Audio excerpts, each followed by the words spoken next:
Good morning sa ating lahat. Good morning. Salamat sa pag-imbita sa atin upang maging part ng knowledge sa ating mga viewers o participants. Maraming salamat din, sir, for accepting our invitation. Yung presentation ko ngayon, actually impromptu to kasi alam nyo naman dito sa field namin, as Intel Operative, busy kami sa mga trabaho namin. Pero ginawa ko lang naman yung lahat para mabigyan ng konting time pati gusto ko din, nag-lecture din kami sa mga, yung mga drug corridor namin, kaya gusto ko din magiging part ng knowledge sa mga viewers natin. Thank you, sir, for that. Welcome, ma'am. Umpisa natin sa ano. Actually, sa presentation ko presentation pa namin to nung during I was college, so BS Criminology student. Introduction to drugs ito, part of our subject. Pero ang gusto ko kasi yung practical or situation tayo, hindi tayo sa theoretical. Pero as introduction, mag-brief tayo sa theoretical. Mamaya, mag-share ako about sa experience ko, sa situation, about sa drug versus physical effects and social effects. Umpisan natin sa ano ba ang drugs, what is drug? Sa first slide ko, sir. Umpisa yung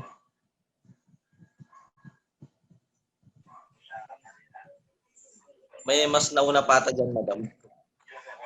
Meron ba? Drug awareness and prevention.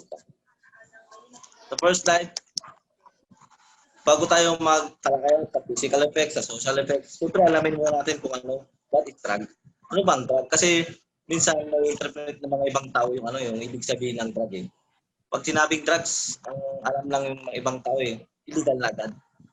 Pero based on the definition, a drug is any substance which when taken into the body, alters the body function either physically or psychologically. Drugs may be legal or illegal. Doon tayo. Hindi lahat ng drugs, hindi lahat ng drugs sa tingin ng tao, pag drugs yan, drug yan, illegal na Drugs may be legal or illegal. Pero, paano ba nagiging legal at paano bang nagiging illegal? Doon tayo, sa susunod na slide, i-explain ko. Next po, sir. Nagiging illegal ang drugs pag na-abuse. What they call drug abuse.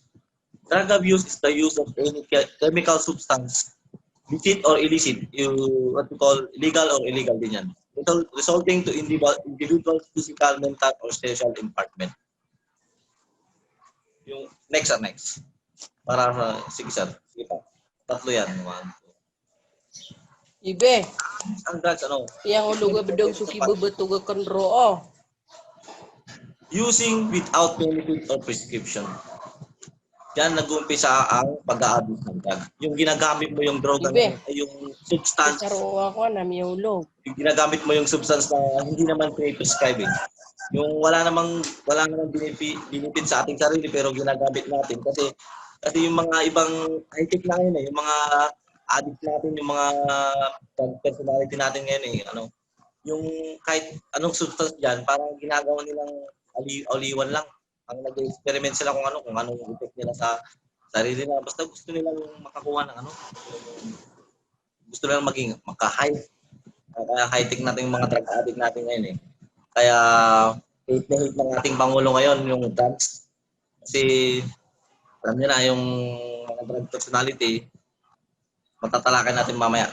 Using drugs and substance for a purpose different from the one which drug has been prescribed. Ito naman yung iba kasi, yung kagaya ng yung matatalakay natin, yung sample ko lang, yung painkiller, o kaya yung yung painkiller, para sa relieve pain. Pero itong mga drug personality natin, hingis na gawing drug painkillers, parang sinosobrahan nila yung paggamit ito para yung makakuha sila ng comfortment sa kanilang sarili. Tapos ma-aim nila yung hindi ko pa sila experience mag-drug kaya hindi ko yung feeling nila. Pero based on theoretical, yung makakuha sila ng comfortment, yung feeling high sila. Yung parang ang saya-saya nila pag pag nakaka-take sila naman ganito using drugs and substances having no legitimate medical application or purpose other than research. Yan yung issue natin ngayon sa Pilipinas. Sa US, sa ibang bansa, yung what we call marijuana ay naging legal na. Sa atin, kahit sinasabi ng mga doctors natin, mga medical practitioners natin, na may benefits talaga sa itong marijuana sa ating kalusugan. Pero pinapauna po ng ating gobyerno at lilinawin po namin bilang part of the public servant and the government, hindi po legal ang marijuana. Illegal po ito. Para dito sa Pilipinas, wala po itong hindi po yung ina-accept ng ating gobyerno yung medical na makukuha natin purpose ng marijuana. Kasi hindi natin alam kung ano yung reasons ng dangerous drugs boards natin sa PDEA. Pero alam kong tama to na hindi dapat maging legal ang marijuana. Next po. Why should we avoid dangerous drugs? Dito na tayo mag-umpisa. Bakit nga ba iwasan natin masasamang droga? Una, illegal ito. As prohibited by the Public Act 9165 or what we call Comprehensive Dangerous Drugs Act of 2002. Siyempre, as one of the Pangulo natin na I hate drugs, sabi niya. Yan yung famous na term ng ating Pangulo I hate drugs. Marami na, based on experience, member of drug enforcement unit ng ating station, kasagsagan ng Project Double Barrel ng ating Philippine National Police, maraming nahuli na drug personality. Illegal po. Illegal ang paggamit ng pinagbabawal na droga. Maaari kang makulong. Ang paggamit ng droga, pag using dangerous drug acts, pwede kang mag-plead guilty. Pero pag considered pusher ka, no bail, walang piyansa. Ito yung isa sa pinakamabigat na kaso dito sa ating Pilipinas special law. Sa health naman, damages our brain and body. As main topic ng ating presentation is physical and social effects. Ito yung damages our brain and body. Magkikita natin mamaya sa mga susunod na slide kung ano yung epekto ng illegal na droga sa ating physical na pangangatawan. Psychosocial, destroys one's behavior and causes one to commit crime. Dito naman magpupol yung social effects. Kasi halos lahat ng maybe 75% ng crime rate dito sa amin, yung mga nagko-commit ng crimes under influence sila ng illegal drugs . Kasi hindi lang yung illegal drugs, hindi lang shabu, hindi lang marijuana yan. Mamaya makikita nyo kung ano yung mga illegal drugs na sinasabi. Kasi siyempre yung iba, lalo na mga kabataan, hindi naman nila magagawa yung crime kung hindi sila hindi sila impluwensya ng pinagbabawal na gamot. Mamaya magpapalakay ko din kung ano yung mga nagiging dahilan kung bakit sila gumagamit nito. Siyempre, and last, spiritual.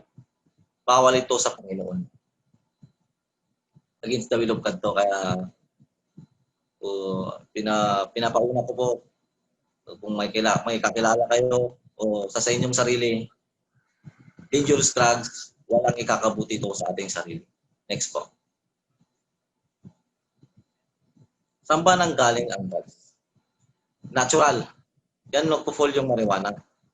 Tapos yung synthetic, ito yung yung pre-process sa laboratory. Marami na dito sa ating bansa to . Maraming na-re-raid ng ating Philippine Drug Enforcement Agency at saka other agency na mga drug den, yung mga actually lahat ng may priority na mga namumuno sa drug den mga Chinese. Parang ginagawa nilang paggawa ng droga ang ating bansa ngayon . Buti na lang binigay ng Panginoon yung presidente natin. Naging kalaban niya ang droga. Ayan, sunod-sunod ang operation, sunod-sunod ang pagkahuli, mga drug lords nasa bilibid na ngayon. Yung iba, patay na rin. Next po.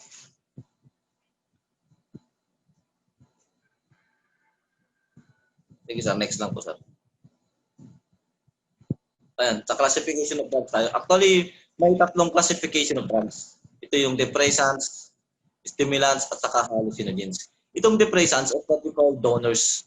mapag-aralan nyo sa sa criminology o kaya pag umatin kayo ng mga symposium ng PIDEA, itong depressants na to, yung donors, parang any drug or chemical that decreases the activity of any bodily function.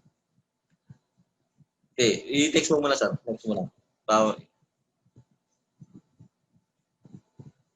Examples, yan, heroin.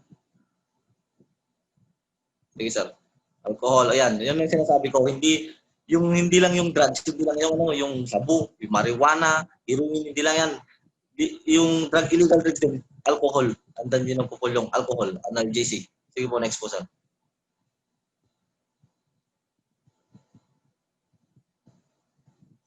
Sige. Yan, stimulants.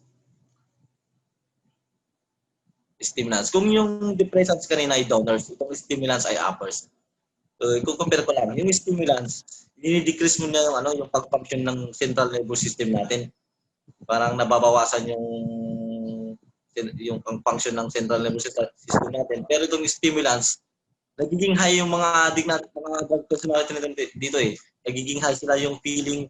Alam yung mga local term pag nasa field kami, yung mga addict yung sabi na, parang nasa heaven daw. Yan yung feeling nila pag nakakapag-take sila ng stimulants. Parang lutang na lutang sila. Yung kahit hindi sila kumain ng ilang araw, yan, pag nagtitake sila ng stimulants, yung kahit parang lumalakad daw sila sa hangin, sa tubig, yun yung mga sinasabi ng mga yung mga drug personality natin eh, kaya gusto nila na mag-take ng dangerous drugs. Next, sir. Sige po, next na lang.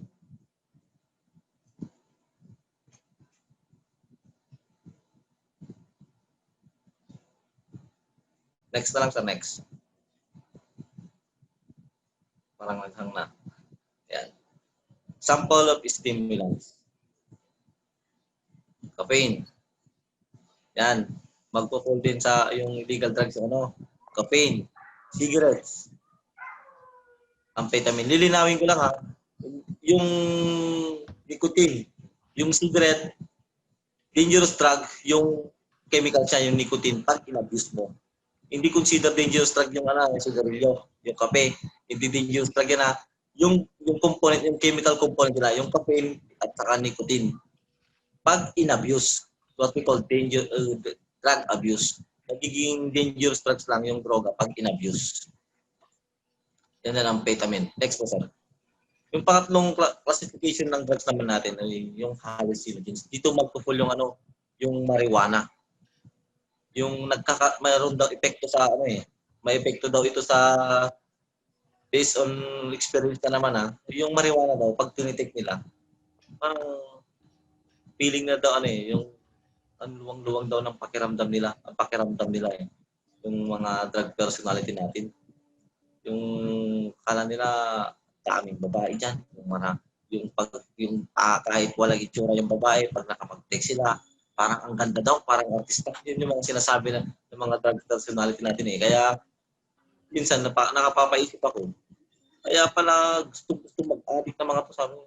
Kasi yung mga addict natin, yung mga itsura nila, wala na eh. Parang, hindi naman sa judgmental, pero walang-wala na sila sa sarili nila. Yung parang nalulos ng confidence na sa sarili nila. Kaya, siguro nagpitik sila ng mga, nagbabawal na bumot para makuha nila yung comfortment nila sa ibang situation. Yung sabi ng isang drug personality natin, sample, ba't ka nagtitik ng marijuana? Sir, yung asawa ko gumaganda. Yan yung mga rason nila eh. Gumaganda daw yung asawa nila. Hindi naman natin masisisi, hindi pa naman natin na-experience. Yan yung katang-isip nila. Pero mali sila eh, mali. Mali yung ginagawa nila. Sige sir, next na lang po. Then, ecstasy. Ketamine. Yung ketamine. Mamaya matatakal ko din mamaya. Sige, next na lang po sa next.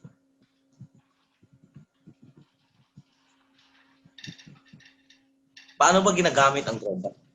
Maraming paraan ng ginagamit ang droga. Yun yung mga drug paraphernalia na sinasabi natin. Kahit sa Republic Act 9165, yung kahit drug paraphernalia lang, consider mo may kaso ka din yan. possession of drug paraphernalia. Kaya hindi lang basta-basta may napulot kang drug paraphernalia dyan, tinatago mo na. Wala. Maybe surrender mo na lang, kaya tapon mo na lang kasi kasali na yan sa sa isang section ng Republic Act 9165. Ginagamit ang droga through injection. Yung mga nag-inject yan yung mga high class drug personality. Mostly mga mga foreigner yan eh. Yung snorting naman, yung sa sabu. Smoking sa marijuana yan. Tapos sa drinking. Siguro na madamdaman yun. Siguro. Kahit yung illegal na droga na yan. Kaya, mga iba't ibang parang paggamit nila. Marami din yung iba, yung parang yung tinitikman na nila, hindi nakasali yan sa picture. Mayroon din yung tinitikman na droga, yung kagaya ng yung ecstasy. Tinitik nila yan eh. Sige sir, next na lang po. Yan. Itong data na to, galing ito sa Philippine Drug Enforcement Agency ng PDEA natin. Ito yung most abused drugs dito sa ating bansa. Ang number 1, 81.36% shabu. Mostly, ang shabu ay yung mga chemicals hindi galing dito sa Pilipinas. Ini-import galing sa ibang ilabas nating bansa, dinadala dito. At dito, may mga ginagawang drug din. Dito, pre-process at nagiging shabu. Kaya, minsan nagiging parang probinsya na ng Chinese tong Saglit lang.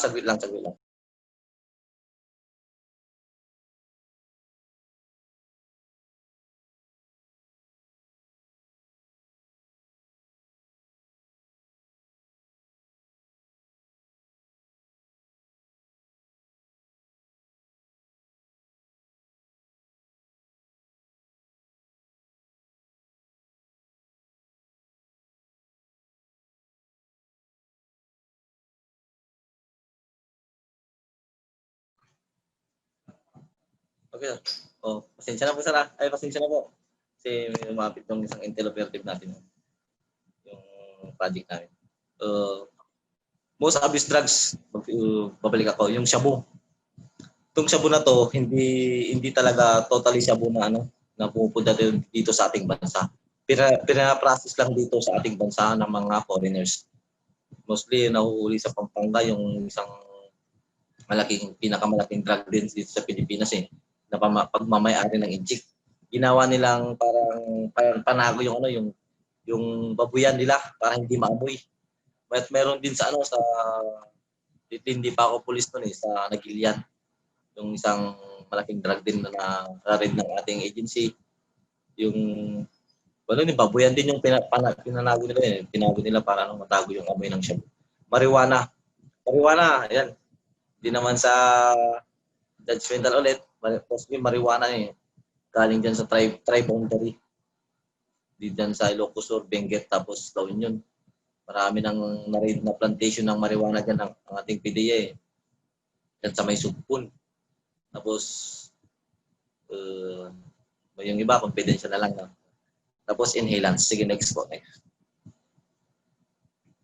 Yan, shabu.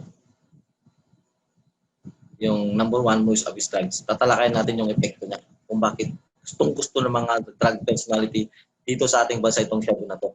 Tatalakayin natin. Sige, next. Immediate effects. Produces anxiety, tension, irritability, irrational behavior, talkativeness, and loss of self-control. Talkativeness. Yung maraming kung nanonood kayo yung sa social media, yung mga parang pinagbebestan ng ating mga netizens ngayon yung interview, yung iba-iba yung sinasabi. Yung paano mo paano mo nasabi, yan. Parang ganun, hindi ko sinasabing paano mo nasabi yan, user yan ako, parang ganun yung iba-iba yung sinasabi, gusto na niya magsalita, kung ano-ano sinasabi. Yun, kasi loss of self-control, nawawala na sila sa self-control nila. Results of loss of appetite, inability to sleep, Euphoria, elation can lead to acute psychotic reactions. Hindi ko na babasahin lahat pero makikita nyo naman yung effects niya. Yung ano yun sa behavior talaga. Sa parang sasummarize natin yan sa behavior talaga. Na binabago niya yung behavior mo sa yung siyempre na yan. Next po, sir. Long-term effects. Sige, sir. Next na lang po yan, sir.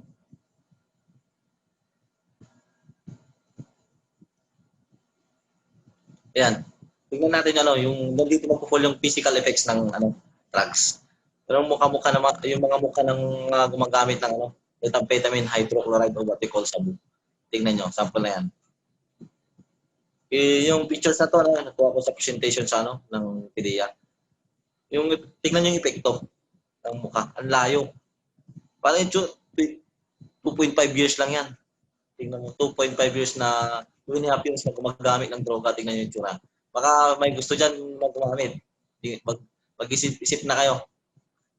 Sa pagkawala ng self-control mo kasi, sige lang. Pagkawala ng yung self-control mo, napapabayaan mo na yung sarili mo eh. Tignan mo yung tsura nila. Wala na eh. Kaya minsan, pero wag naman lahatin. Wag lahatin pinapanguna ko lang. Wag lahatin. Minsan, makikita mo sa physical eh. Makikita mo minsan. Minsan lang. Pero wag lahatin. Sabi ko ulit, wag lahatin. Lahat mo. Baka mamaya nakakita ka dyan ng ganyan yung mukha. Adik yan. Wag naman. Wag naman yung porque ganyan eh, adik na. Pero makikita naman natin sa mga pictures na yan. Yan yung epekto ng ng paggamit ng yung methamphetamine hydrochloride. Tingnan niyo ang itsura niya. Nawawala sila sa kanilang sarili. Yung napapabayaan nila, gising, take ng drug, hindi na yan kakain. Yung isang nasa epekto ng mga illegal drugs yung mawawala yung gutom mo. Yung inom-inom ka lang, yan, sigarilyo, tulog, nagtitrip, kung anong ginagawa mo dyan, mamaya lumalabas, yung violence, nagiging bola yan sa paningin niya, yung epekto ng mga drugs na yan. Sige, next na lang po.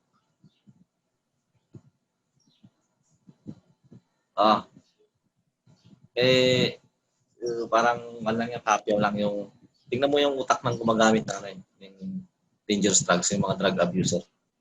Kaya, hindi din nagtatagal yung buhay ng mga talagang drug abuser natin eh. Sige, next time sa next.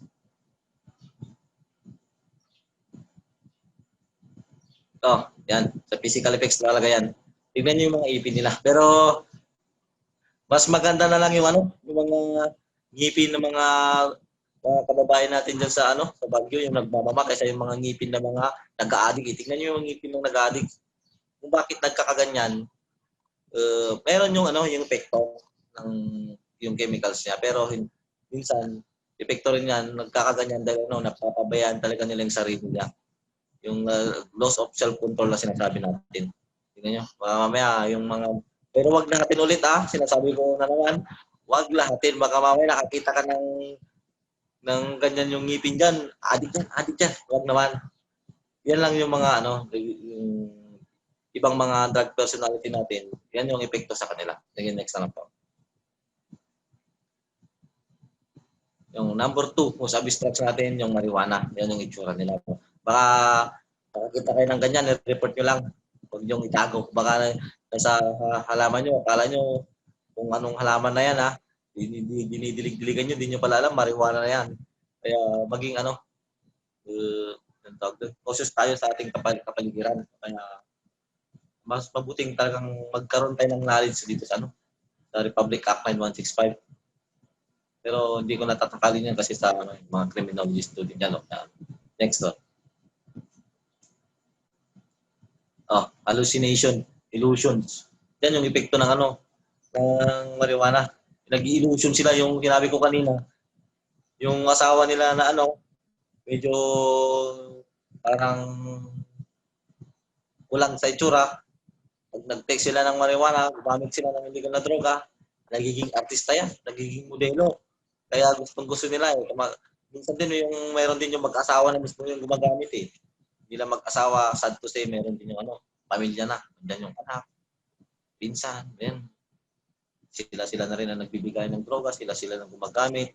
Pag nakakapanood kayo dun sa mga balita, mostly sa NCR, sa mga kababayan natin dun sa squatter area, halos pamilya na yung gumagamit eh. Hindi lang puro yung yung nasa isip natin, lalaki, hindi. Meron din yung babae na gumagamit, mga bata, kabataan, matatanda, kung talagang hindi natin masisisi minsan yun.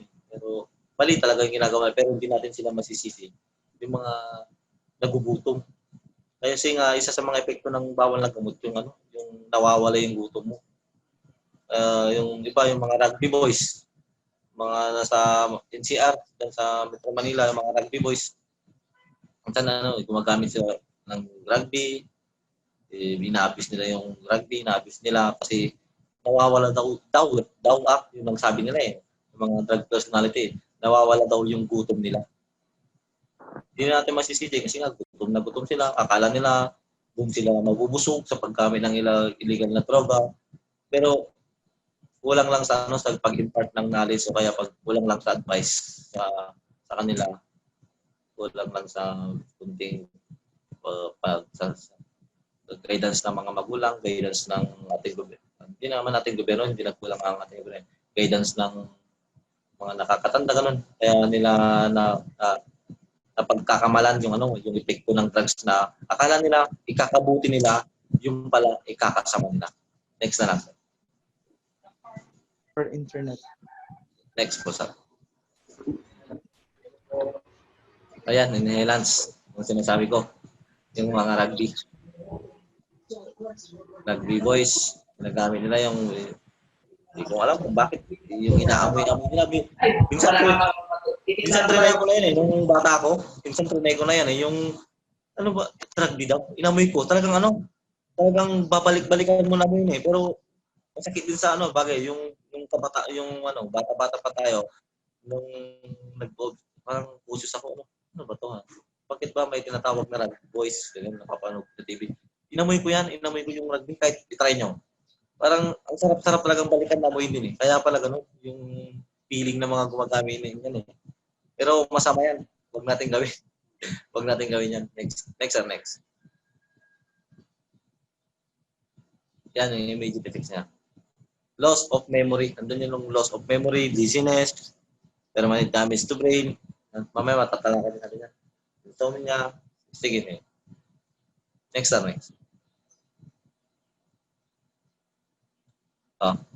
Bakit ba gumagamit ng illegal na droga? May mga nasabi na ako na eh. Happy ako. Sige, sir. Doon lang.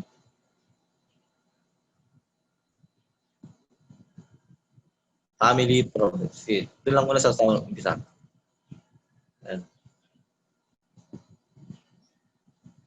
Family problems. Sige. Hindi natin yung mga ibang kabataan, hindi, mga ama rin ina, gumamit sila ng droga, family problems daw. Oo, isa rin itong dahilan talaga. Yung stress ka na. Kasi di ba, sa pamilya tayo sumasaya eh. Basta pagkasama mo ang pamilya mo, parang buo ng buhay mo eh. Yung kikita mo pamilya mo ay kumpleto, sama-samang kumakain, pag may reunion, yan, masayang-masaya ka. Pero yung mga ibang pamilya na nagkakaroon ng problema na kulang sa guidance kasi hindi naman dahilan pag may problema ang pamilya mo, gagamit ka na eh. Pero yung mga ibang tao na kulang sa guidance, ginagawa nilang dahilan to family problems daw. Sa ating mga future na magkakapamilya, iwasan natin magka-problema yung pamilya natin. May kunting problema, fix natin agad. Huwag mo ngayon, parang sa Panginoon eh, parang precious yung family kay Panginoon eh. Yung parang, ito yung kaya dito sa ating bayan, yung pamilya talaga yung parang, yung pinakamasaya nating kasama. Next. Okay, ma'am. And social effects of drugs. Kung kanina yung sinasabi kong peer pressure, ano, yung isang social effects kasi ng drugs, loss of family and friends. Kung kanina ano, so mayroon kang barkada, kinakantsawan, may gumagamit ka ng droga. Hindi mo mayroon kang barkada sa paggamit ng illegal na droga. Pero masasabi mo bang friends 'yun? Kaya yan yung isang epekto ng drugs, loss of friends or family. Mayroon kang kasama sa paggamit ng droga. Pero isipin mo mabuti kung ikaw yung nasa hindi ko sabihin kung ikaw yung kung tayo yung isasali ko sa sarili ko. Kung tayo yung gumagamit ng bawal na gamot. Yung mga kasama mong gumagamit ng droga, consider mo ba na friends mo ngayon? Hindi. Kasi kasama ka nila pag gumagamit ka eh. Yung friends na talaga, pag alamin mo yung definition ng friends, yung friends, yung makakasama mo sa hirap at ginawa. Kaya meron tayong mga best friends, yung family natin. Pag nalulung tayo sa ng droga, kaya talagang hindi mo dahilan yung pamilya para gumamit ka ng droga. Pag gumamit ka ng droga, mawawalan ka ng pamilya. Yan, ang isipin ninyo. Saka yung relationship natin sa kanila, yung pakikitungo natin, magbabago yan. Kaya doon tayo, maapekto na yun, yung pamilya at sa mga kaibigan natin kasi yung pakikitungo natin, yung relationship natin sa kanila. Yung loss of jobs din. Loss of jobs, siyempre, halos lahat ng mayroon din yung mga ibang job opportunity na need ng drug test. Mamaya, pag nag-positive ka, wala. Pag nag-positive ka, mandatory pa na mag-drug rehabilitation ka o kaya pag sa biodata mo, pag nakita ka, mag-background investigation sila, na-drug user ka dati, nag-rehab ka, hindi yan. Maliit lang yung porsyento na tatanggapin ka eh. Pero wag ka mawala ng mag-asa. Yung mga drug personality natin, yung mga na minsan nawala sa landas, may nagbabago mga yan. Kaya pag may mga kapitbahay o may mga kilala kayong mga drug user dyan dati, wag mong isipin na drug user dati, drug user pa rin ngayon. Kaya nga mayroon ngayong rehabilitation, yung binabago ng ating gobyerno nila, yung katawan nila. Kaya nakukulong sila, hindi naman yung kinukulong hindi minsan yung pagkakulong hindi lahat punishment yan. Mayroon yung consider na punishment pero yung pagkakulong din, mayroon din yung kinulong ka para magbago. Doon ka magbago kaya maraming programa ng ating gobyerno, papasok ng mga iba't ibang religion doon, nagkakaroon ng Bible study, nagkakaroon ng recreational program, parang binabago ng ating gobyerno yung mga katawan ng ating mga kababayan na nawala sa landas. Limiting learning potential. Kaya nga yung drugs na yan, naapektuhan yung pag-iisip natin, yung nandun kanina sa mga natakot sa yung affects na central nervous system. Minsan na yun, hindi mo na-concentrate yung pag-aaral. Nag-take ka kasi alam mo sasaya ka. Pero yung loss of memory mo, mga pag-aaral mo, yung siyempre during college time natin, talagang magagamit yung utak natin mag-aaral. Then, pag umamat ka ng bawal na gamot, pwedeng mawala yung learning potential mo. Yung malilimit lang yung parang pagka-apekto ng ating utak. Mamaya, hindi mo pa memorize yung pangalan mo. Baka mamaya sabihin mo, ikaw si Captain Marvel. Mamaya sabihin mo, ikaw ay superhero. Kaya yung last effects na yung behavior. Yan yung parang pinakasama rin social effects ng dangerous drugs, yung behavior. Talagang pinabago na yung ugali mo. Yung parang yung parang sabihin ko lang kasi sa born again. Yung illegal na droga parang ginawa to ni Satanas para para apektuhan tayo yung parang ilayo tayo sa Panginoon Kaya students o mga viewers natin, itatak natin sa isip natin, i-share natin sa magiging pamilya natin, sa mga kaibigan natin, lumayo tayo sa dangerous drugs, yung illegal na droga. Lumayo tayo pag may nang-akit sa inyo, pag mayroon ganyan, o kaya maki-cooperate tayo sa ating gobyerno. Pag may alam kang plantation dyan, may alam kang transaction dyan, kahit hindi ka personally mag-appear sa magbigay ng information. Through text lang yan. Kunting na yan, pero malaking tulong natin sa ating gobyerno yan. Kunting bagay lang po. Kunting pag-text lang, malaking tulong na yan. Kasi marami ka nang may sasalba. May sasalba mo yung buhay ng pag-transaction yan. May sasalba mo yung buhay ng yung bibentahan. Yung bibentahan na transaction sa malapit sa inyo. Pinsan mo pala. O kaya kamag-anak mo pala, pag nag-share tayo ng information na yun, malaking tulong na yan. Kaya hiniling ko din sa inyo, as kababayan natin mga Pilipino, atin, hindi lang huwag tayong umasa sa mga public servant natin. Tulungan natin yung mga public servant natin, puksoyin yung illegal na droga na yan. Sige, next. Kung mayroon drug abuse, siyempre meron din yung kung paano natin ma-prevention yan, yung drug prevention na sinasabi. Paano natin ma-prevent yung paggamit ng illegal na droga.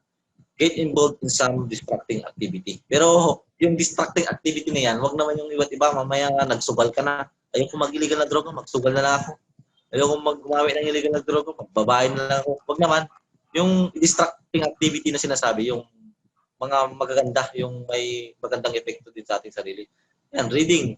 Kung sabi mag-reading, manood ng movie. Pero yung movie na pinapanood natin, piliin din natin. Huwag lahat ng movie na porket sinabing movie, mamaya kung anong movie na yun pinapanood natin. Kung manonood ka man ng ganung movie, peki mo, wala mga bata. Ikaw lang. At saka huwag mong i-apply. Panurin mo lang kasi movie, huwag mong i-apply. Yan. Pandemya, jogging. Yung pandemya, uso-uso kayo ng biking, jogging. Ano pa? Find urges away. Kaya yung mga simpleng gawain lang na ito, simpleng pag-jogging, pag-biking, pagbasa, yan. Mga favorite movie nyo, mag-ML, mag-Mobile Legend ka na lang, pero wag naman, abusuhin yung ML. Mag-ML yan, gawin mo na lang yung module mo. Kumbaga gawin mo na lang yung module mo, mag-aaral ka na mabuti, para maiwas sa illegal na droga. Tsaka, sa prevention na yan, ang best shortcut ko na lang yung prevention. Magkaroon ka ng knowledge. Magkaroon ka ng knowledge about illegal drugs. At saka sa patas kontra droga. Yun lang, yun yung prevention. Kung alam mo yung illegal drugs na yan, alam mo yung epekto, alam mo ang mangyayari, alam mo kung anong dahilan, kung bakit ka gumagamit. Yun na, totally prevention na yun eh. Basta magkaroon ka lang ng knowledge, kaya subukan natin na maghanap ng mga article or mga presentation or mga books na regarding sa illegal drugs. Kasi totally pag nagkaroon ka ng knowledge doon, totally sa prevention na yun eh. Alam mo na kung paano mo ilulugar yung sarili mo. Pero wag maging masusi lang mamaya pag nabasa mo din, magbabasa ka. Reduces hunger. Kita mo yung epekto, nawawala yung kagutungan mo. Binabasa mo yun. Pag masusi kang pag-aralan yung mga words na yan, epekto yun eh. Epekto yun. Kaya huwag mong gawin. Kaya sa prevention na yan, hindi natin babasahin na yan kasi sabi ko kanina, ayoko sa theoretical, more on practical. Sa prevention, magkaroon ka lang ng knowledge about illegal drugs, magkaroon ka ng knowledge about the law against illegal drugs, magkaroon ka ng knowledge about epekto niyan, dahilan, yun na yan. Yung prevention na yan. Yung challenge and change your thoughts. Yan, siyempre, pag parang ka na ng knowledge sa pagbasa ka na ng about illegal drugs, yung iniisip mo na, yung thoughts mo na, iniisip mo na, parang gusto ko mag-droga. Ayan. Parang gusto ko mag-droga. Parang maganda daw. Sabi ng barkada mo. Yan. Pag nabasa mo yun, pag nag-attend ka ng mga lectures o kaya seminars about drugs, magkakaroon ka na, pagbabago sa isip mo, ay masama pala. Yun ang sinasabi natin prevention. Kaya ulit-ulitin ko sa prevention, have knowledge na lang magkaroon ka ng knowledge sa illegal drugs, what are the effects, causes sa paggamit ng illegal drugs, at saka yung anong mangyayari sa akin pag gumamit ako, yung sa law. Kaya ulit, have yung knowledge lang. Sige, next po, Sam. Yan, last, kunting papyo lang para magkaroon din na kayo ng kunting knowledge ito sa Republic Act 9165. O kaya Comprehensive Dangerous Drug Act of 2002. Ito yung yung special laws natin na lumalaban kontra droga na kung napapanood nyo sa balita, nung umupo sa ang ating presidente, maraming operation kontra illegal na droga. May sinasabi din ng iba na na pulis, pinaniman, huwag kayo maniwala doon. Hindi kami gumagawa ng mali. Kami mga nasa public servant. Huwag kayo maniwala doon. Tinaniman daw, tinaniman. Wala. Talagang mayroon sila. Talagang drug user, drug personality sila. Kasi hindi naman mag-ooperate ang ating mga operatiba kung parang yung inisunti yung isang tao. Kasi marami pang proseso yan para i-operate mo isang tao, kukuha ka pa ng clearance, ganyan na siya ay drug addict. Maraming pipirman pa dyan, kaya hindi ko na sinali yung mga section niya.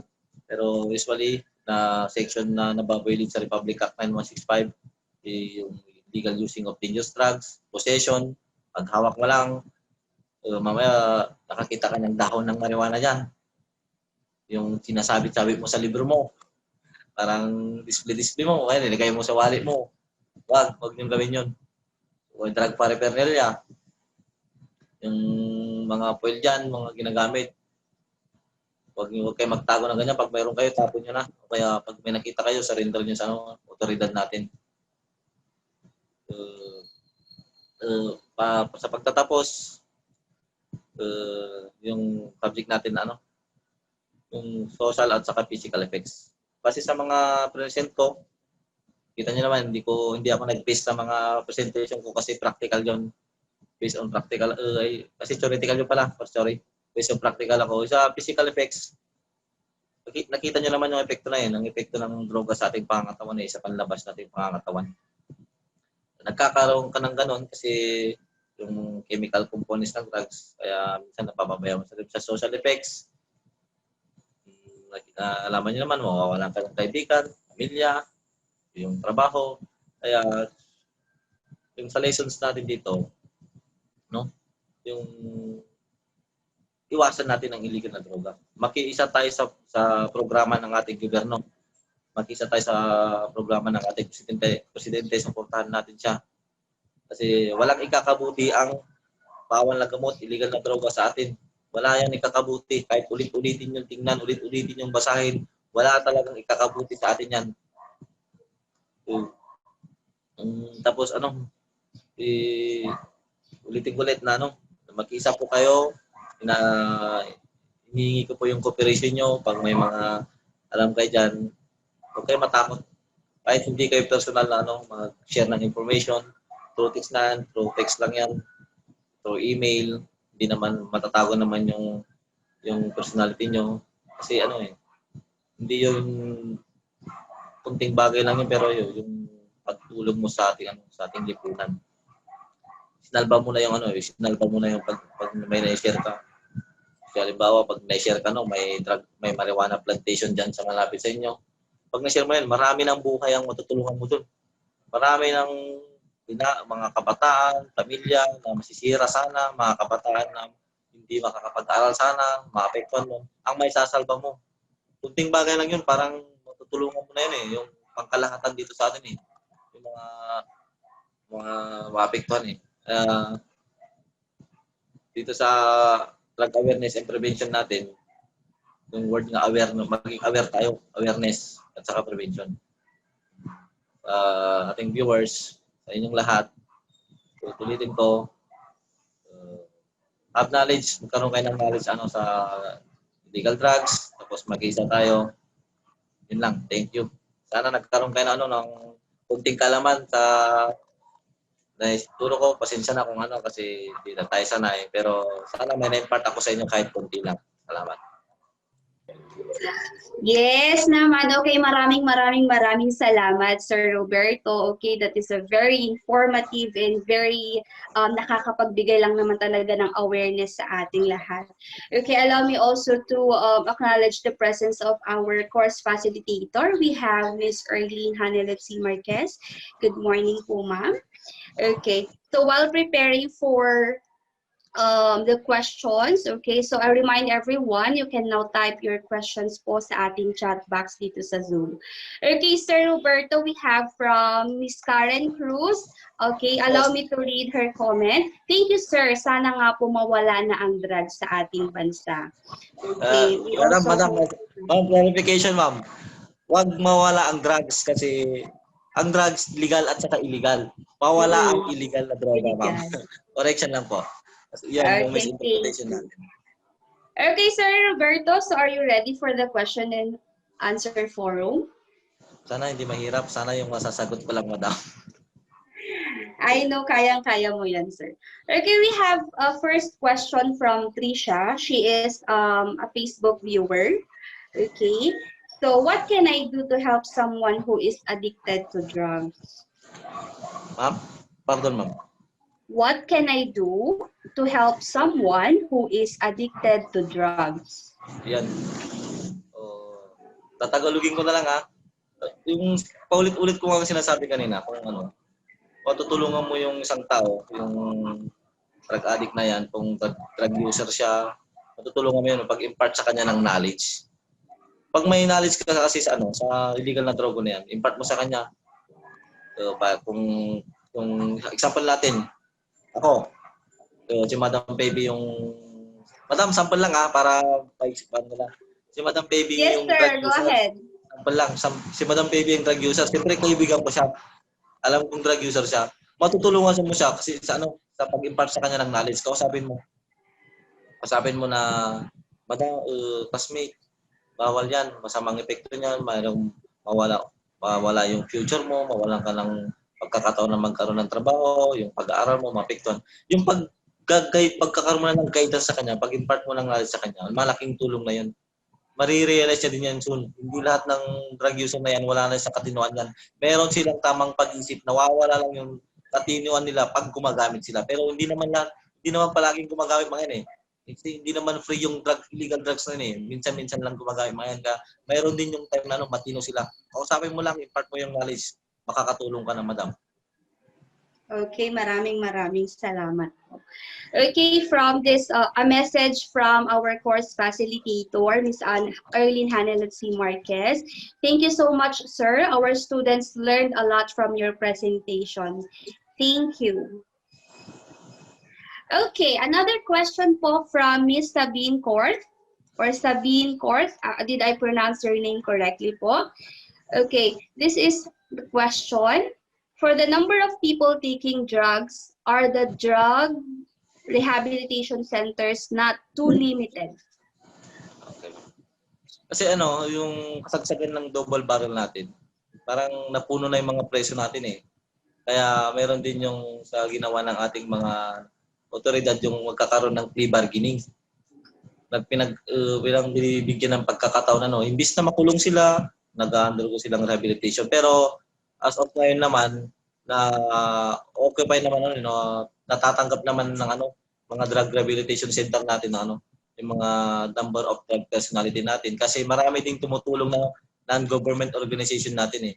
Maraming parang umaagapay sa ating gobyerno tumutulong para magkaroon tayo ng sapat na drug rehabilitation para sa ating mga drug personality. So tapos ulitin ko lang yung part, meron po tayo yung ginawa ng ating gobyerno yung plea bargaining. Bis na masisintansyan sila yung mag-plead guilty na lang sila na drug user sila, mag-undergo sila ng 6 months rehabilitation.